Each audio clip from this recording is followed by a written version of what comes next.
Kondo-san. Il était une fois, dans un pays lointain, la famille Steinbaum. Leur fille s'appelait Clara et leur fils Fritz. La veille du Nouvel An, Clara était très excitée et ne pouvait pas s'endormir. Elle attendait avec impatience que le jour suivant arrive. Le temps passait si lentement. Oh Dieu, s'il vous plaît, écoutez mes prières. Fais qu'il neige demain soir et laisse-moi avoir un très beau cadeau de Nouvel An. Enfin, le Nouvelle Année est arrivé. Ils ont décoré toute la maison et bien sûr le sapin dans le salon. Quand Clara se réveilla le matin, elle n'en croyait pas ses yeux. Ses prières avaient été exaucées pendant qu'elle dormait. Elle avait neigé toute la nuit.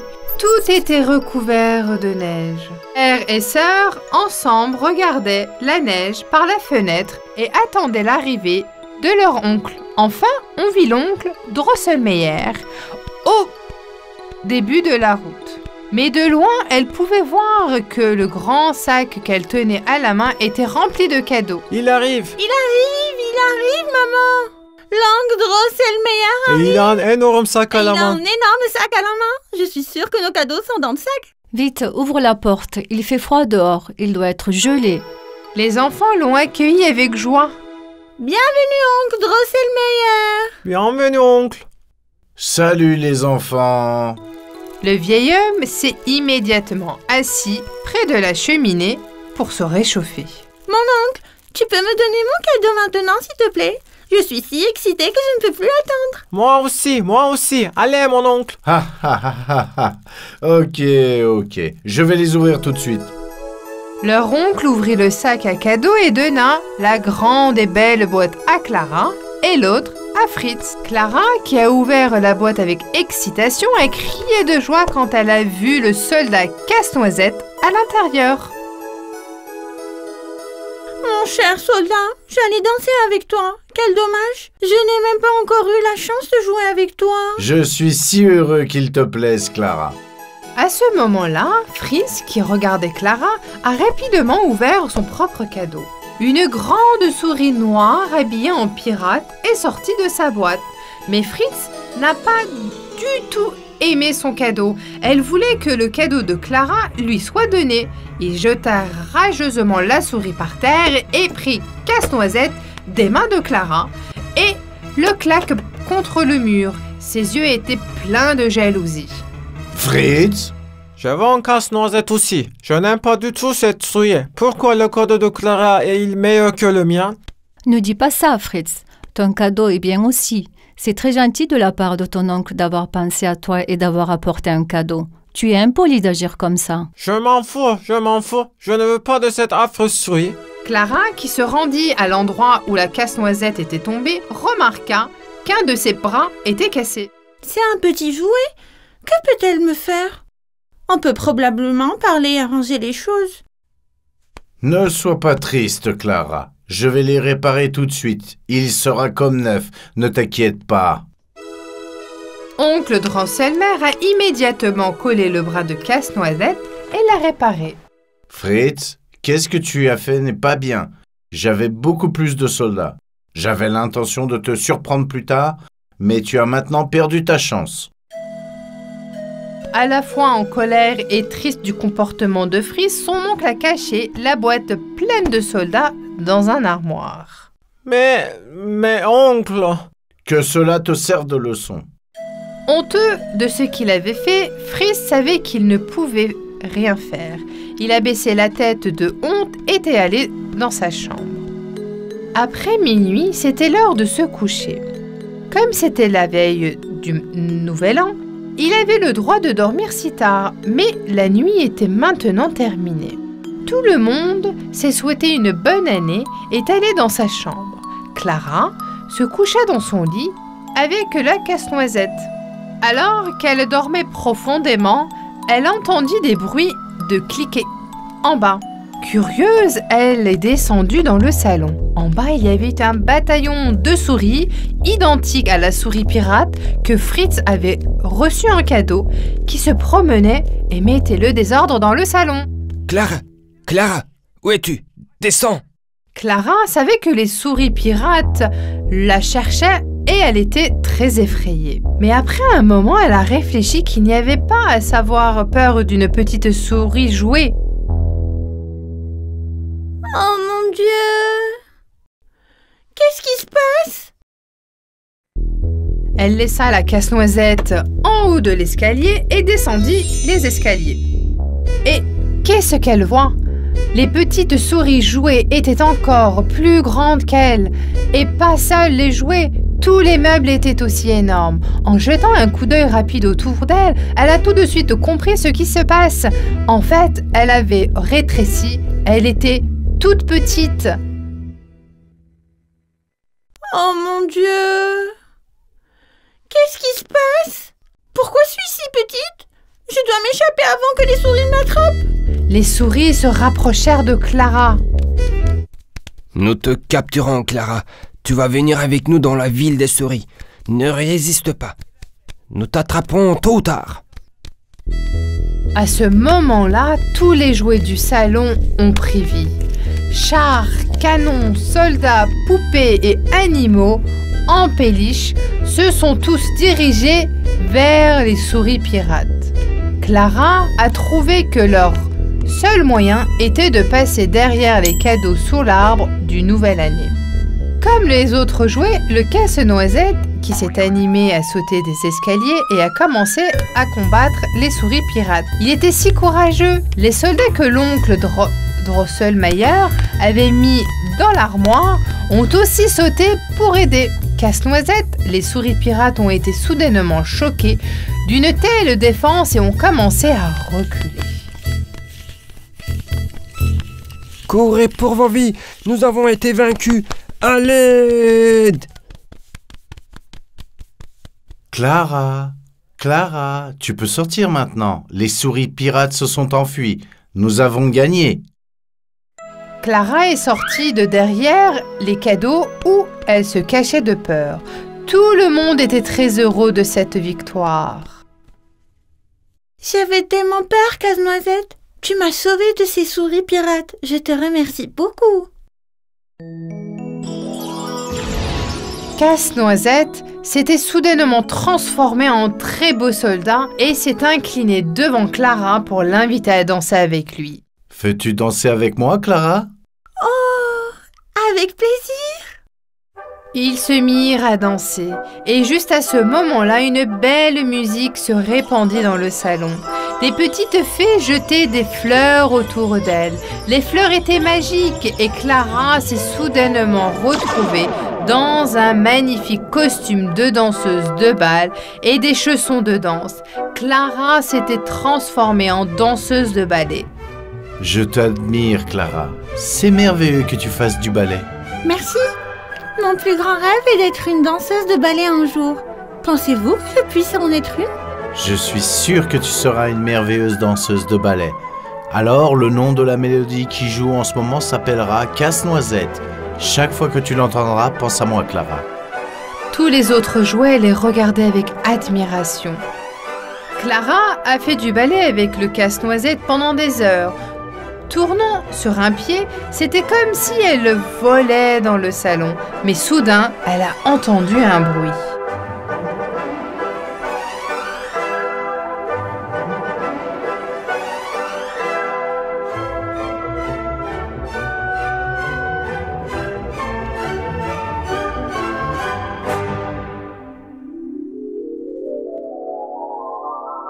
Clara, Clara, réveille-toi ma chérie, c'est déjà le matin.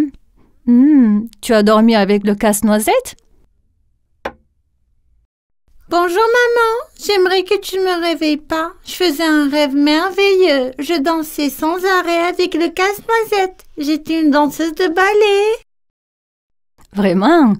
Eh bien, tu dois être fatiguée après toute cette danse. Allez, va te laver, on t'attend pour le petit déjeuner. Elle a vraiment pris le casse-noisette dans ses mains et a commencé à danser avec lui. Elle avait encore la mélodie dans l'oreille. C'était comme si le rêve était réel. Mon beau casse-noisette. Il était une fois, dans un pays lointain, vivait un garçon nommé Aladdin. Son père mourut alors qu'il était très jeune, et celui qui devait maintenant subvenir aux besoins de sa mère. Il aidait les gens au marché et essayait de gagner un peu d'argent pour ramener de la nourriture à la maison, car il était très pauvre. Mais Aladdin avait un bon cœur et tout le monde l'aimait beaucoup.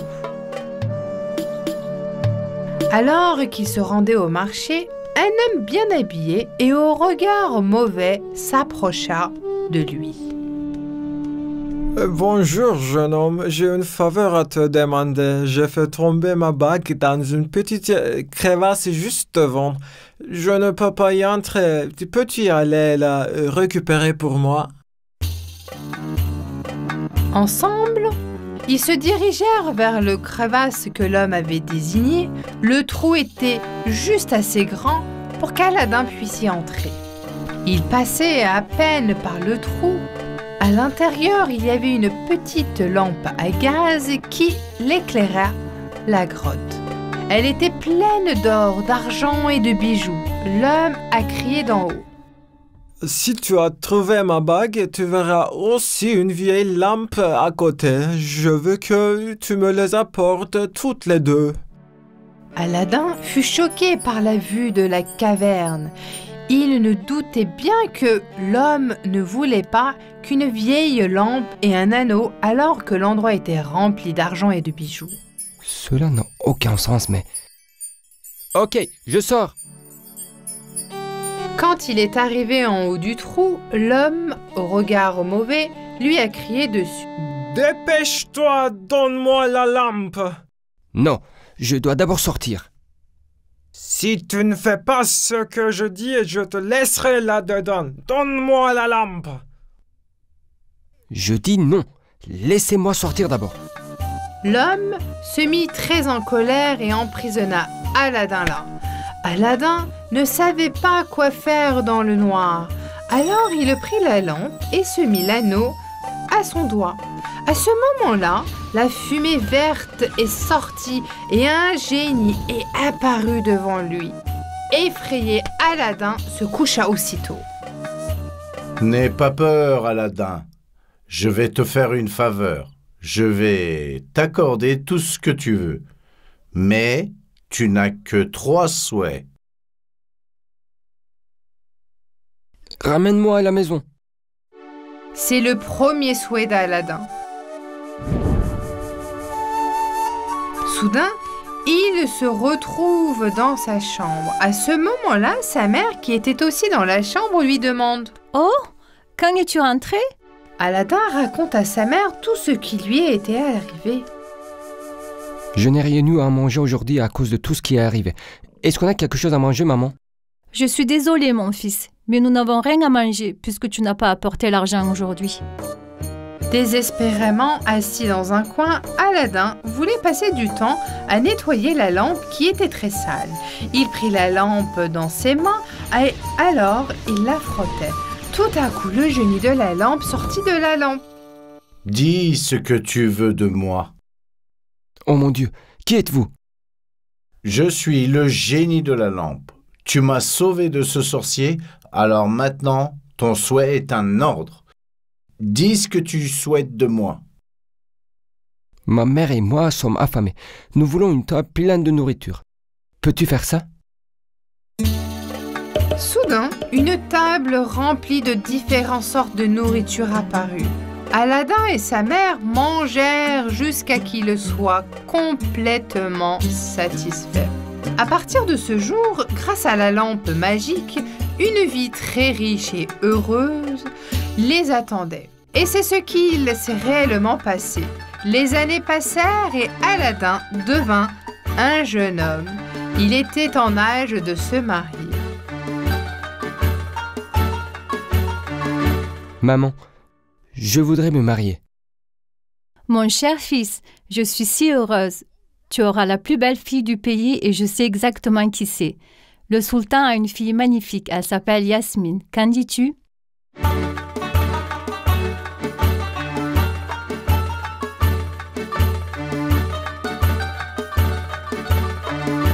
Aladin se présenta aussitôt devant le sultan avec un petit coffre rempli de bijoux et lui fit part de son intention. Cher sultan, avec votre permission, je voudrais épouser votre fille. Ce n'est pas si facile. Pourriez-vous m'accorder cette faveur? Tout ce que vous demanderez, cher sultan. Alors, écoutez-moi bien. Vous allez amener 100 soldats. Ces soldats protégeront mon palais. Mais ils devront tous avoir un cœur en or massif dans la main.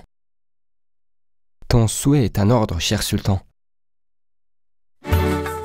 Aladin rentra chez lui et s'occupa de tout cela avec l'aide du génie de la lampe.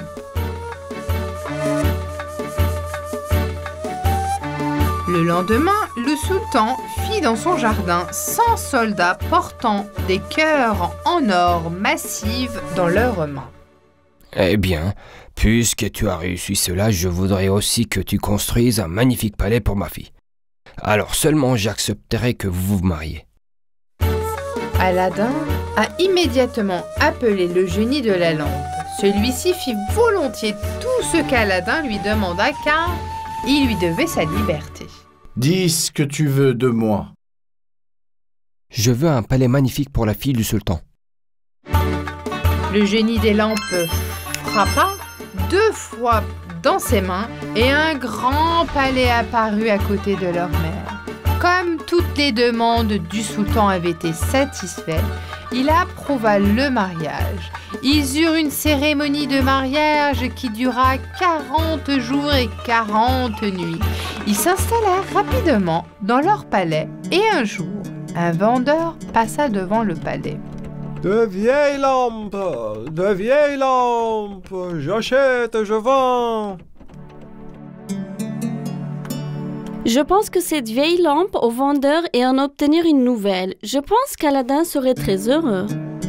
Le vendeur, en effet, était le sorcier qu'Aladin avait rencontré quand il était enfant. Il prit la vieille lampe et en donnant une nouvelle à Jasmine. La lampe magique était maintenant à lui. Le soir, quand Aladin rentra chez lui, il remarqua que le palais était disparu. Il comprit immédiatement ce qui s'était passé. Il mit l'anneau magique et appela le génie. Dis ce que tu veux de moi, mais il ne te reste que 2 souhaits. Conduis-moi à Jasmin, dépêche-toi. Tout à coup, il se retrouva dans le palais. Lorsqu'il monta à l'étage et jeta un coup d'œil par la porte ouverte, il vit Jasmine à travers de service le sorcier et prépare la table. Aladin s'est énervé et a attendu que Jasmine vienne à la cuisine. Quand elle s'est entrée dans la cuisine et a vu Aladin, elle a été surprise. Aladin, qu'est-ce qui se passe? Chut, tiens-toi tranquille, Aton. Je vais te sauver. Aladin mit aussitôt l'anneau à son doigt et le géant apparut devant lui. Il ne te reste qu'un seul souhait. Oui, je sais. C'est le dernier vœu que je te fais. Figer le sorcier et le transformer en sculpture. D'accord, c'est parti. Soudain, le sorcier se figea et se transforma en sculpture. Aladin avait à nouveau sa lampe. Alors, il appela le génie de la lampe. Dis ce que tu veux de moi, mais ne me perds plus jamais. Ramène-nous ainsi que notre palais dans notre ancienne demeure, et envoie cet homme maléfique sur une île déserte où il ne pourra faire de mal à personne. Le génie de la lampe frappa 2 fois et le palais apparut à côté de leur ancienne maison. Leur mère était aussi avec eux. Ils ont tous raconté à Jasmine. Après cela, Jasmine, Aladin et sa mère ont vécu une vie très riche et heureuse ensemble.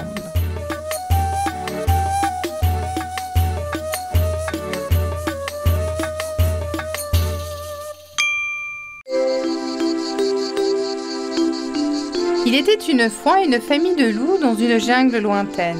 La famille de loups se composait de la mère, du père et de leurs 3 petits qui vivaient dans une grotte profonde. Un jour, ils se sont tous sortis se promener en parlant joyeusement les uns avec les autres. Chut! Attends, j'ai entendu un bébé pleurer. Ils coururent tout vers l'endroit où il avait entendu le cri. Sous un arbre parlaient les buissons. Se trouvait un petit bébé qui essayait de ramper. Oh, c'est un bébé humain. Il doit avoir faim et c'est pour ça qu'il pleure. Emmenons-le tout de suite à la grotte et nourrissons-le. Père Loup prit le bébé dans sa couche et l'emmena dans leur grotte. Je vais élever ce bébé comme s'il était un de mes propres petits. Je me demande comment il est arrivé ici. Il est si petit. Appelons Mowgli. N'as-tu pas entendu l'écho dans la jungle hier? Je parie qu'il venait du village, parce que ce traître de tigre Shere Khan a attaqué.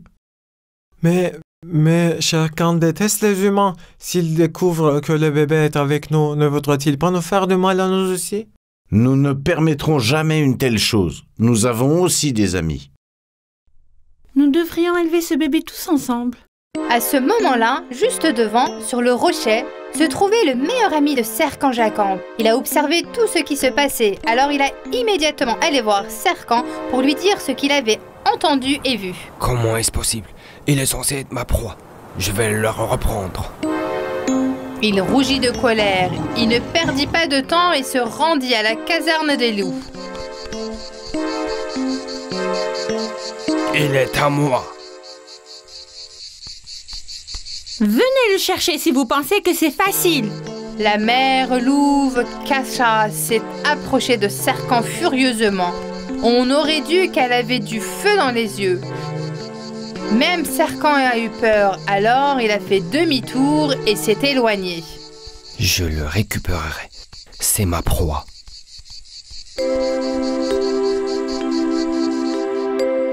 10 ans passèrent. Mowgli fut élevé parmi tous les autres animaux selon les règles de la jungle.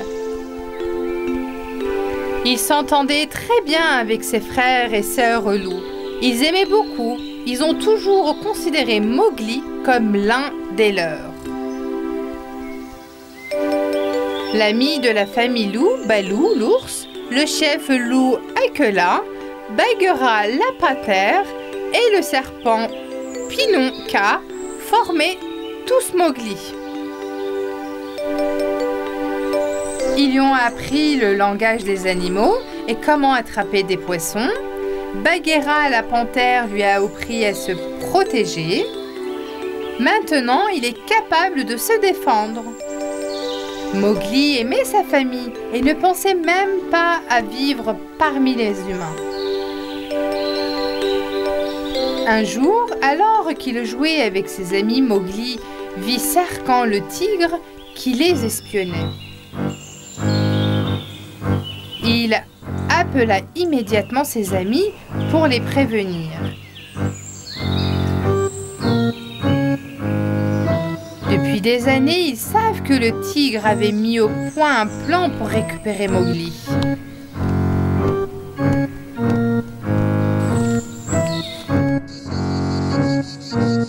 Le soir, tous les amis se sont réunis. Ils avaient l'intention de jeter le tigre hors de la jungle. Nous ne te donnerons jamais au tigre. Ces menaces ne nous font pas peur. Je t'ai élevé avec tant de soin, Mowgli. Le tigre me met tellement en colère que je pourrais lui arracher le visage. Je suis trop vieux. Je suis d'accord avec votre décision. De jeunes loups prendront ma place. Nous jouons ensemble depuis des années. Tu as grimpé à des endroits très hauts où je ne pouvais même pas atteindre pour prendre mon miel. Je ne te quitterai jamais. Alors ensemble, ils ont élaboré un plan pour donner une leçon à Shere Khan. C'était une journée très fatigante pour tous. Ensemble, ils s'allongèrent sous un arbre et s'endormirent. Shere Khan ne faisait pas la sieste à ce moment-là, bien sûr. Il les observait pendant qu'ils dormaient tous. Il a appelé tous les cygnes sauvages de la jungle. Ils avaient planifié cela depuis des années. Mes chers amis singes, si vous m'emmenez Mowgli, vous aurez de la nourriture pour la vie. Et en plus, je vous protégerai de tout. C'est une très bonne offre, donc c'est fait. Pendant que les autres animaux dormaient, 3 cygnes ont enlevé Mowgli et l'ont emmené dans les vieilles ruines. Ils se balançaient de branche en branche, c'était donc très facile pour eux. Lorsque les amis de Mowgli se réveillèrent et ne les trouvèrent pas, ils pensèrent qu'il était retourné à la grotte de sa mère pour manger. Mais Mowgli était un garçon très intelligent. Lorsque les cygnes le portaient, les balançaient de branche en branche, Mowgli parlait en langue d'oiseau et dit aux oiseaux qu'il avait été enlevé par les cygnes sauvages. Les oiseaux ont donc transmis ce message à tous ses amis. Lorsque Baloo et la panthère Bagheera entendirent la nouvelle, ils appelèrent tous leurs amis à venir les aider. Mowgli était attaché dans un pilier dans les vieilles ruines. Les cygnes sauvages sautaient autour de lui, entendaient l'arrivée du tigre Shere Khan. Les amis de Mowgli le trouvèrent bientôt et s'approchèrent lentement. Bagheera le panthère fut la première à attraper les cygnes qui se défendirent. Mais ils étaient plus nombreux que les panthères, alors Baloo a sauté pour les aider. Il les a pris un par un et les a projetés. Enfin, lorsque le serpent Python Khan arriva, tous les cygnes se disparèrent et grimpèrent dans les arbres dès qu'ils entendirent son sifflement. Les amis de Mowgli l'ont attaché et il a immédiatement couru vers la mère de son père, Loup. Maman, je dois quitter cette jungle. Shere Khan, le tigre, ne te laissera pas tranquille. Sa mère était très triste. Mowgli dit au revoir en larmes à toute sa famille et ses amis et se dirigea vers le village.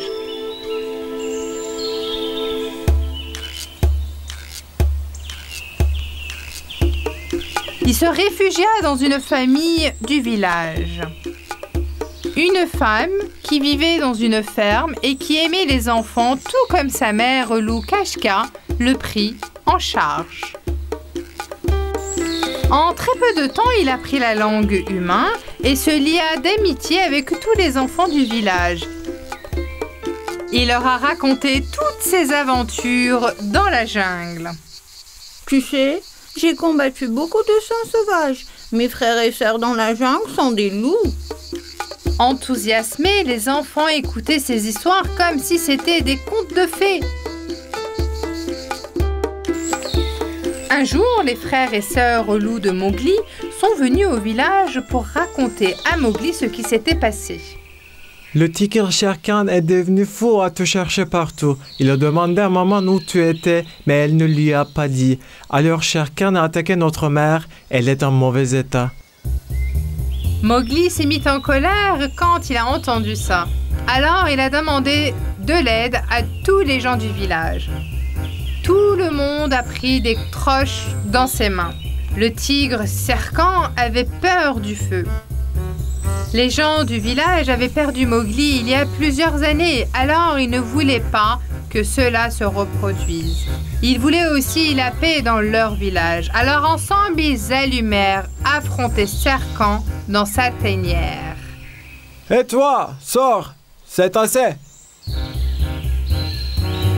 Le tigre fit la foule avec les torches à la main et comprit ce qu'ils allaient lui arriver. Il courut et s'échappa par l'arrière de sa tanière. Les villageois étaient très heureux quand ils l'ont vu courir. Leur plus grand ennemi avait quitté la jungle. Mowgli courut vers sa mère et la serra dans ses bras. Maman, tu n'as plus besoin d'avoir peur. Shere Khan est hors de nos vies maintenant. La première chose que je dois faire est d'aider à guérir. Je vais te chercher des médicaments et de la nourriture auprès de ma mère au village. Je reviens tout de suite. Tout le monde s'est réuni, ses frères et sœurs, Baloo l'ours, Bagheera la panthère, Katla le chef des loups, Kaa le pathéon, pour célébrer leur victoire. Vous êtes ma famille, tous ma famille, je ne pourrai jamais vous oublier. Je viendrai dans la jungle chaque fois que vous me manquerez. Et vous pourrez venir au village chaque fois que vous me verrez rendre visite. Mowgli retourna à sa vie au village. Mais Mowgli fut toujours connu comme le garçon de la jungle.